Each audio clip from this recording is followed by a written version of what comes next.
Hello, welcome back to Lake City with our leader, Springtime Frost, who will stay our leader, 100%. Yep, 100%. For Springtime Frost, the return home was a quiet and somber affair. His speech had not pleased many with his departure from traditional status quo politics, and the old guard was outraged by his endorsement of democracy and closer integration with the coalition. Yet, for the first time in his political career, he felt he had done what he should have done, rather than what was prudent and expected of him. Per the recommendations from the OHS, his return was not announced, nor a large welcome arranged. There were too many militant radicals to ensure his safety. And so it was just past midnight when his hooves hit the desk, and the only ponies present were his family and staff. But despite it all, he smiled. There really is no place like home. Westerly speaks out against Griffin aggressors. Today, Westerly Leeward, leader of the Republican vanguard, held a speech in Pristongale. This settlement lies mere kilometers from the border with the county of Longsword, and has for generations been a prime location for Griffin bandits looking to gain... Yep, I thought so.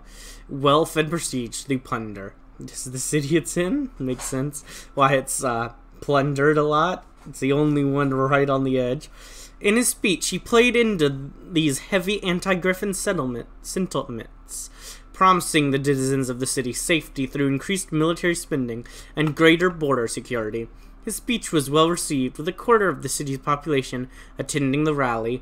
Pollsters put the province of Kosovo firmly in Leeward's camp, though he still has much ground to gain in Wavebreaker. We'll stop those griffins. Wavebreaker. So the city... I have no idea where Wavebreaker is.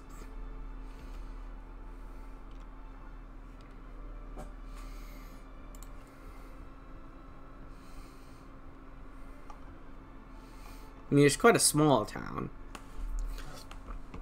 We're on the top left border of our nation.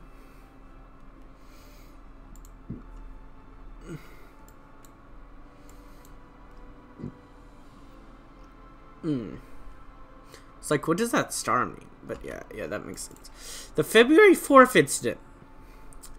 At dawn, Zebrica was woken to large movements of several army regiments into the center of the city.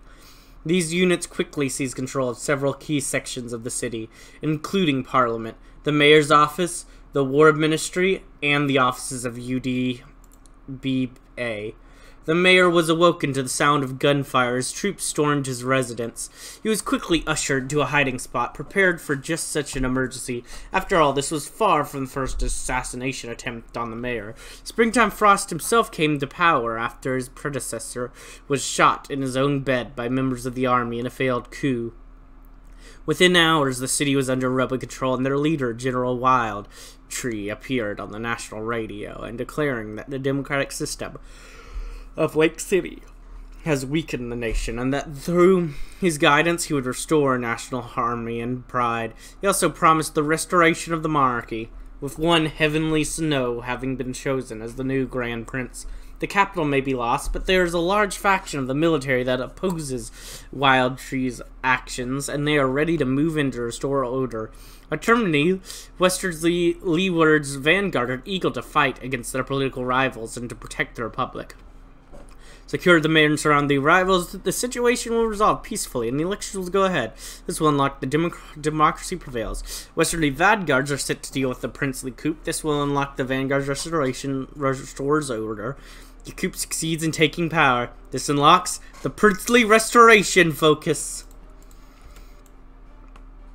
Oh yeah. Return of the prince. Hey, Wildtree. Guess you got nothing to say. That's annoying. Springtime Frost was found in his home and assassinated alongside his identical cousin. Many other members of the government were quickly found and executed, including Wild Tree's political rival, Westerly Leeward. With the civilian government effectively crippled, the Lake City Army faced with a crisis. As an organization, they have always been independent of government control, which has put their loyalty into question. These fears were confirmed as units neutral to the crisis began joining the Restoration faction. By nightfall, only a few stubborn battalions continued to hold out in the name of democracy, though they would not last long against the overwhelming might of the Restoration forces. By morning, all was calm in Jazergrad as an assembly was gathered outside of Fort Boca, the former keep of the old Lake City royal family. Wild Tree proclaimed he represented the legacy of Grand Prince Blessed Sword, and stated he'd assume the duties of regent during the transitional period until the full restoration of the monarchy. In his declaration, he stated the Grand Principality of Lake City was officially restored, and that the traitors of the civilian government executed. So ends democracy. Oh, wait, yeah, right now I just have Wild Tree. I don't actually... And I also now have the military in power. And recent overthrow of the SDP-CDP coalition has created a power vacuum within the governance of Lake City. This has allowed the military to expand its influence within the civilian bureaucracy. Until the issue can be addressed, our ability to govern will be severely constrained. Yeah, I can tell from that political power.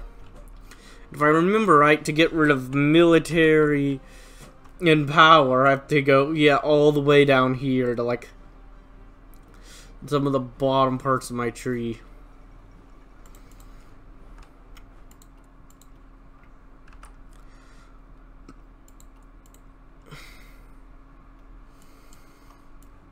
As I've done this before, I already know. If I go down and do this and this, which is all the things I'd want to do, I get attacked by these annoying guys before I can unite my coalition.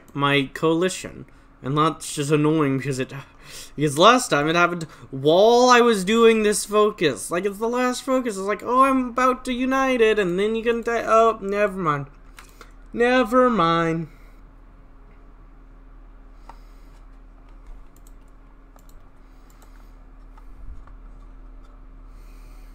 Let me grab you. Just because I need more political power.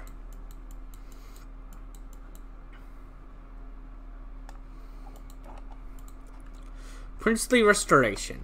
In 752, Grand Prince Frailspear was deposed after the Griffonian Empire destroyed our great city. What followed was an era of feeble democratic rule, with the ponies of Lake City carried from one crisis to the next. Thankfully, recent events have seen these wrongs corrected, and the reins of power returned to Lake City's rightful sovereign, Grand Prince Heavenly Snow. Oh, also, purges will take place.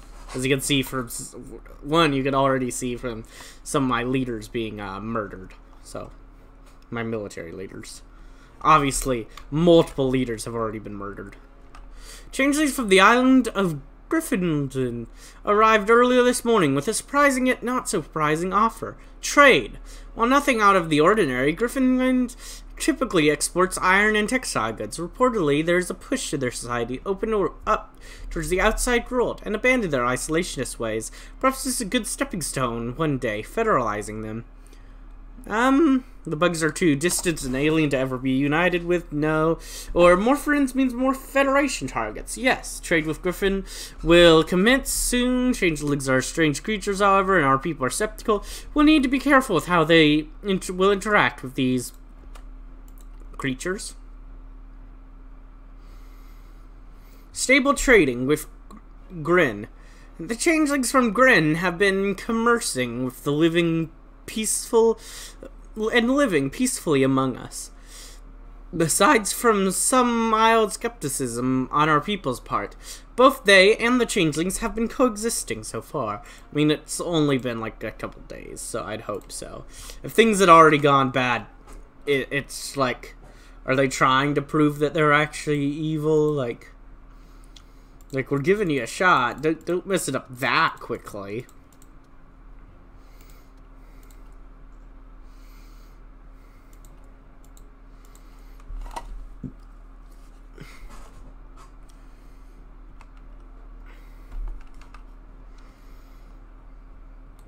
Alright, let's see. Okay, so yeah, Empire's still united completely.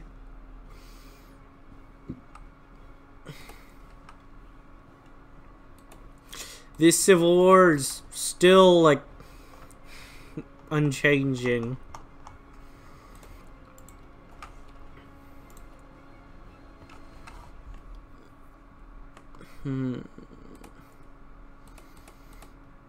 Yeah, this is completely...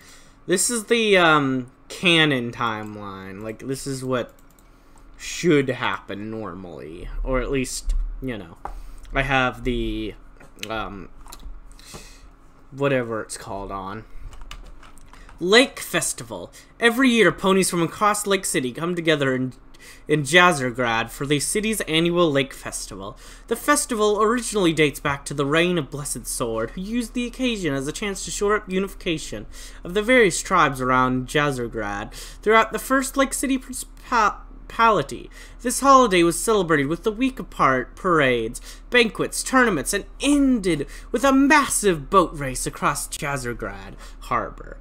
The winner of the race would then become quite the celebrity, and he be granted a private audience with the reigning monarch.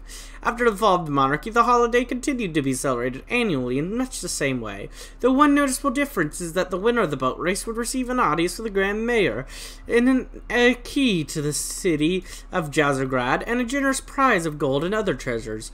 In the last 50 years, however, the festival has been in steady decline, as the city of Jazergrad has been struggling to finance the opulent festivities which once marked the occasion. The week is now weakened, the banquets reduced to grandeur, and the parades are now mostly made up of military formations, and the boat race only attracts a few die-hard participants. It would greatly increase the morale of our nation if we were to provide this event with proper funding, financing a week of festivities which could rival those of Blessed Sword's reign. Don't we have better things to finance? Or earmark some funding for this year's festivities. I'm going to save, and let's see what the event is for not funding it, and then we're gonna load, because I'm gonna fund it. I mean, it's literally from the times of the kingdom, and I'm bringing back the monarchy. That's just too perfect. Like, come on.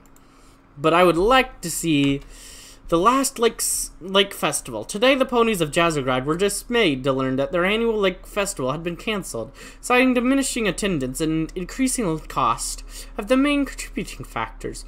While private benefactors are scrambling to re-establish a smaller scale event, the hopes of ever seeing a proper revitalization look grim. Yet the public outcry against the cancellation has largely muted, as it would seem that the few ponies are really caught up in the mysticism of this once grand tradition. An end of an era. Not an end of the era, come on! We're gonna do this!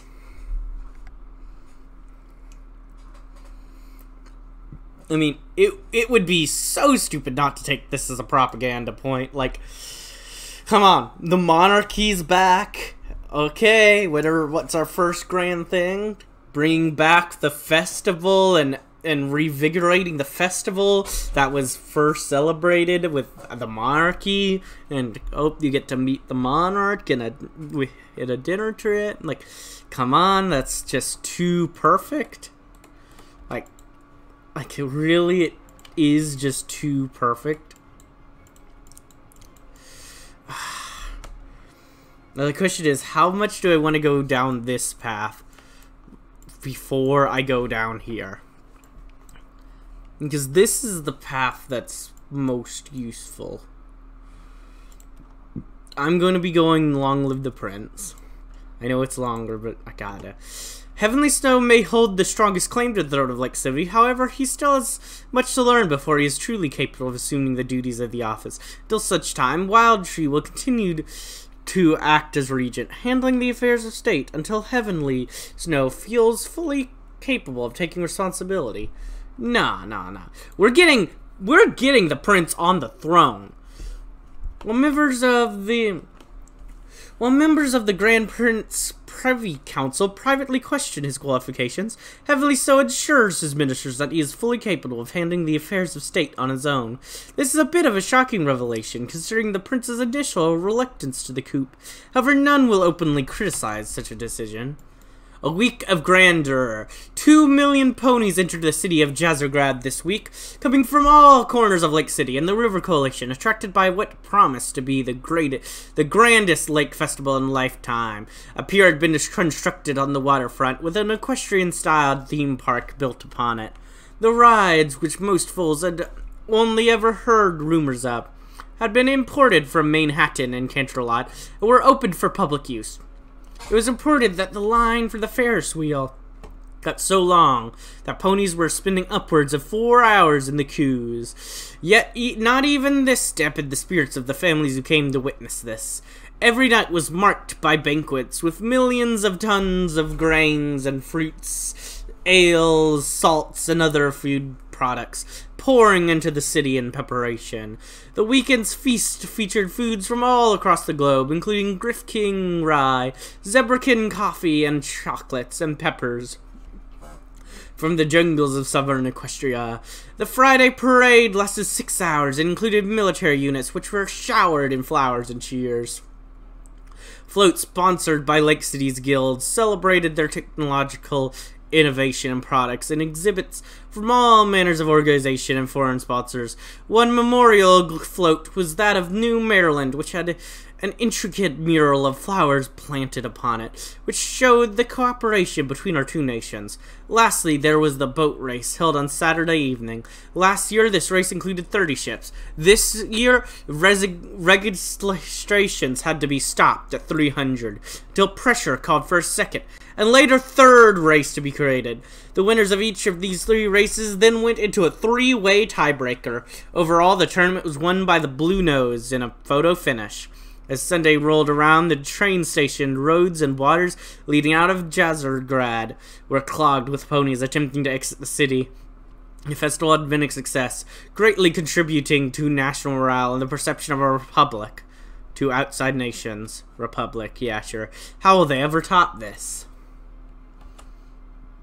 So we got the Reign of Terror going on. Having recently come to power, the current regime is ruthless in the pursuit of its enemies, shutting down opposition before it arises. And we also have the Princely Restoration.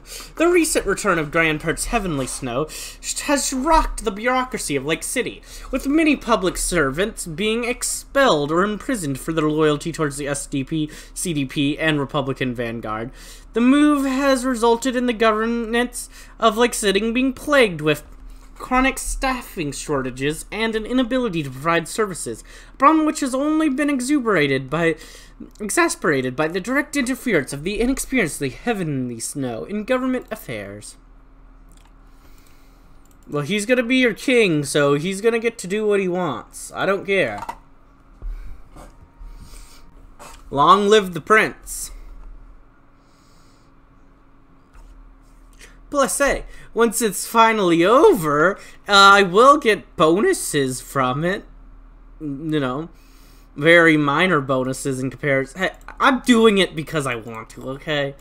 I don't care if it's not actually that much better. In fact, in some ways, it might be worse. I mean, technically, if you're going for a long term, it is better. Like, it is a long-term, very long-term benefit in a steep short-term loss. So, you know, worth. It might even be worth that, though. It might be better just to have gotten the thing done 70 days faster so I could do, like, subjugate the guilds 70 days faster. No, I really don't care about doing that right now.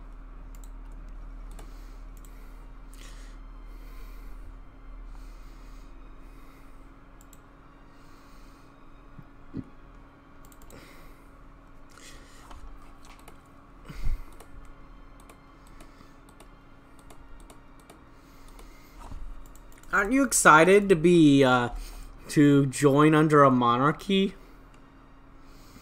I bet you're super excited, aren't you guys?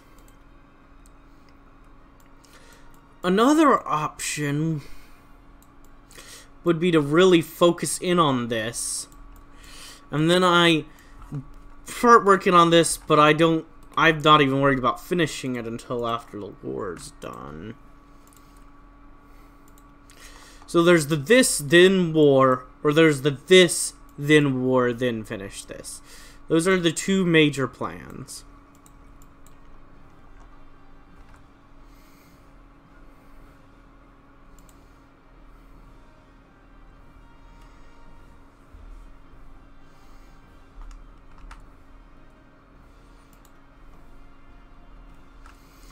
And then there's also the plan to just do, like, subjugate the guilds and get this, and then kind of be like, okay, that's good enough for now. Which, honestly,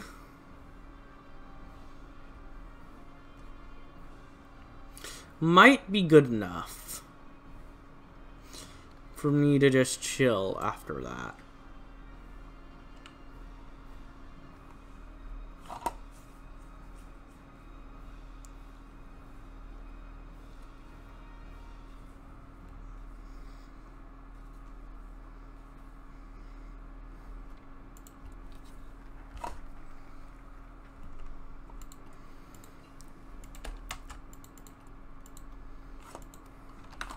Plus, I know it looks like, oh no, they're getting ahead of me. But that's actually good. Because if they start moving down this, that's less for me to have to do as I go further down. And I can catch up easily. Like, I was way ahead by the end of it last time. So, it's actually a very good thing if they focus on getting it done before. Because right now, they've done 2. That's equal to, like, I could have done those 2 or done this focus. So I'm pretty much, in a way, still on time. Invitation to the River Games. We have been invited to the River Games, the premier athletic event of the Riverlands, held every 4 years. This year's games are to be held in the River Republic. Traditionally, most nations of the Treaty of Coldstream have attended, and there is strong popular interest in the core events of this. The sprint, sailing, jumping, javelin, throwing, and fencing. It's okay. So it's to be held in the River Republic. It sounds like a no. Of course we will attend because it gives me political power and no bad effects, and the other one gives me nothing. So yeah, shocking that I decided I'd want to take part. Absolutely shocking. And hello, Heavenly Snow. Do you have anything? No? That's what I expected, but subjugate the guilds. In 752, the guilds were the chief benefactors of the revolution, which ended the First Lake City Kingdom. Since then, they've profited generously from the instability of the Republican era.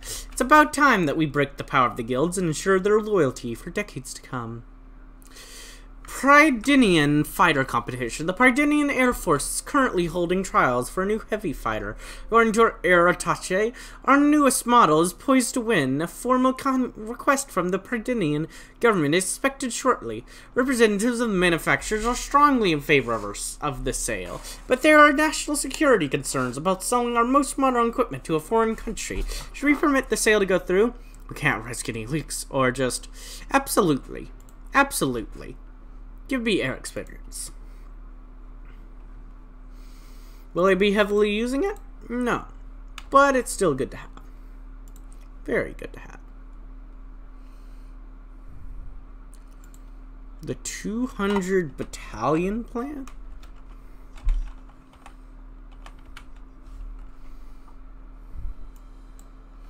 I see. That's over here.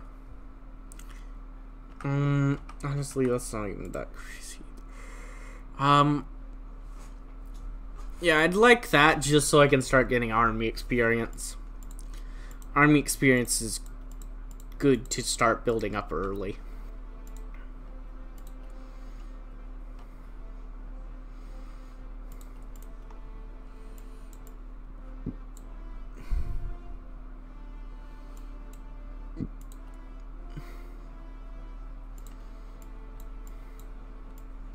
Alright, what are the two that have been done already? Pundain is one of the weaker members of the coalition. Their country consists mostly of rugged highlands. By investing in large-scale excavation, we can make a larger part of the country actually fit for industrialization. Surely the tribes will enjoy their newfound wealth. And they've also... Pundain shares a border with the Deer clans to the south. The exact motives of these creatures are known to us, but it wouldn't hurt to prepare infrastructure in the area in case large troop movements are required. Who knows? Maybe this will help bring Pundain's tribes closer together. Maybe. Maybe.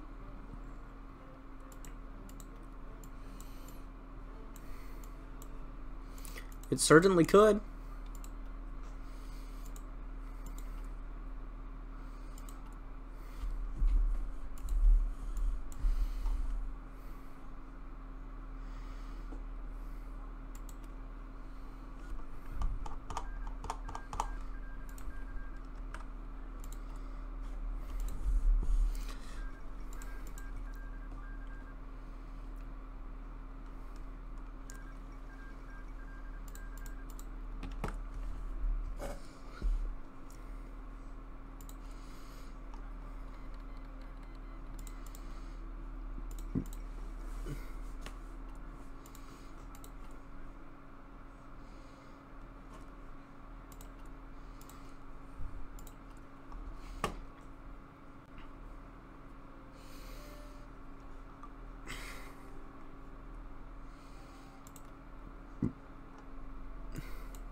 But I think I'm gonna go ahead and end this episode.